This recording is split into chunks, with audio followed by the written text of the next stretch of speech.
নমস্কার বন্ধুরা, আন্তরিক শুভেচ্ছা ভালোবাসা জানিয়ে আজ আরেকটা রেসিপি নিয়ে চলে এলাম। সেটা হলো ফুলকপি আলু বেগুন দিয়ে এবং খাড়া দিয়ে সিলভার কাপ মাছের তরকারি। দেখুন, আমি ফুলকপি নিয়ে নিয়েছি, এতে এবারে নুন হলুদ মাখিয়ে আমি ভেজে নেব। ফুলকপিটা ভালো একদম পোকা নেই। আলু নিয়েছি, বেগুন নিয়েছি, খাড়াটা জল দিয়ে রেখে দিয়েছি। খাড়াগুলো কীরকম ছাড়িয়েছি দেখুন,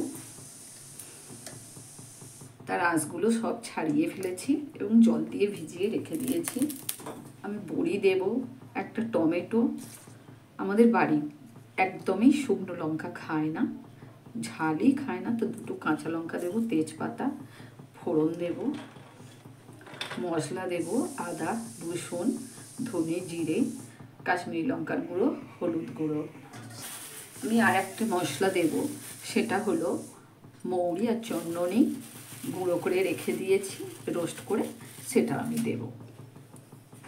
পিস মাছ আমি ভেজে নিয়েছি, দেখুন বড়িটাও তো ভেজে নিয়েছি, দেখিয়েছি। আমি পুরোটা সর্ষের তেলেই করব।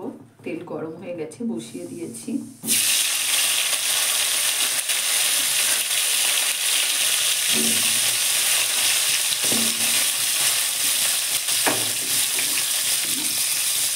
ফুলকপিটা আমি ভেজে নিই।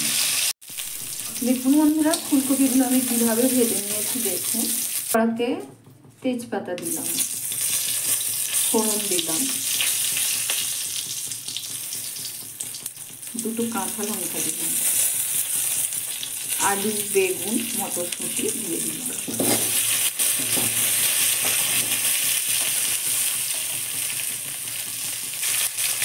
এগুলো একটু ভেজে নেব। এবারে খাড়াটা দিয়ে দিলাম। খাড়াটা সবসময় কেটে জলে ভিজিয়ে রাখবেন, নাহলে শুকনো হয়ে যাবে।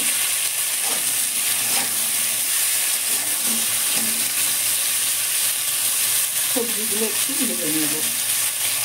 মশলাগুলো একটা বাটিতে জল দিয়ে গুলে নেব, জল দিয়ে গুলে নিয়েছি একটা বাটিতে।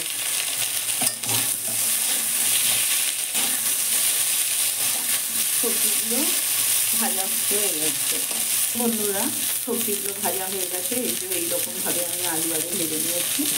তো এবার টমেটোটা দিয়ে দেবো, টমেটো দিয়ে একটু ভেজে নেব।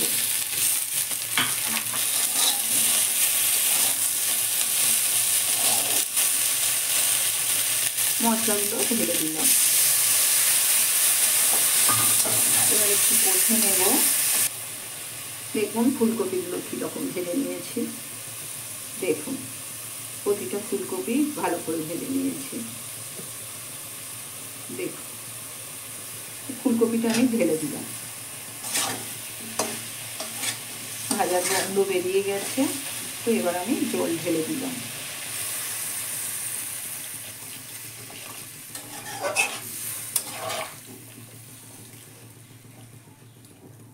আমি মাখো মাখো তরকারি করব, ওই জন্য বেশি জল দিলাম না। এবার বড়িটা দিয়ে দেবো। ফুটে উঠলে আমি মাছটা দিয়ে দেব।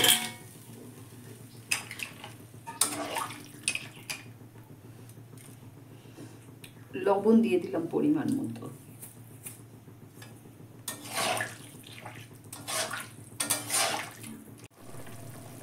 দেখুন বন্ধুরা, তরকারিটা ফুটছে। এবার আমি মাছটা তুলে দেব। 3 পিস মাছ।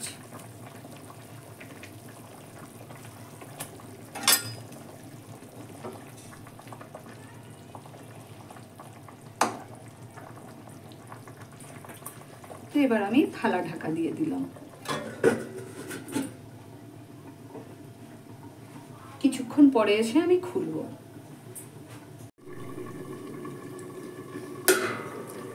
দেখুন বন্ধুরা, কিছুক্ষণ পরে আমি খুলছি চাপাটা।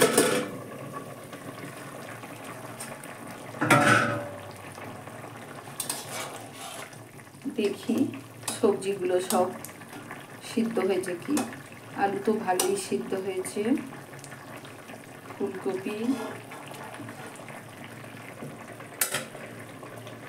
ফুলকপিও ভালো সিদ্ধ হয়ে গেছে।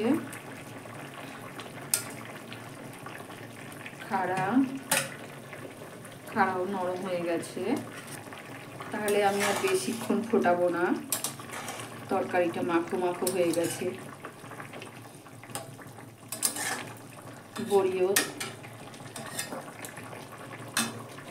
বড়িও দেখুন নরম হয়ে গেছে একদম।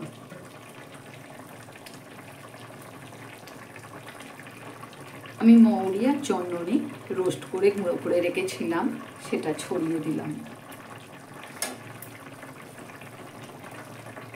এবার আমি নামিয়ে নেব। আমার রেসিপি যদি ভালো লাগে অবশ্যই সাবস্ক্রাইব করবেন, কমেন্ট করবেন, লাইক দেবেন। আজকের মতন আমার রেসিপি শেষ করলাম। ভালো থাকবেন সকলে। ধন্যবাদ সবাইকে। দেখুন বন্ধুরা, তরকারি আমি ঢেলে ফেলেছি। দেখুন।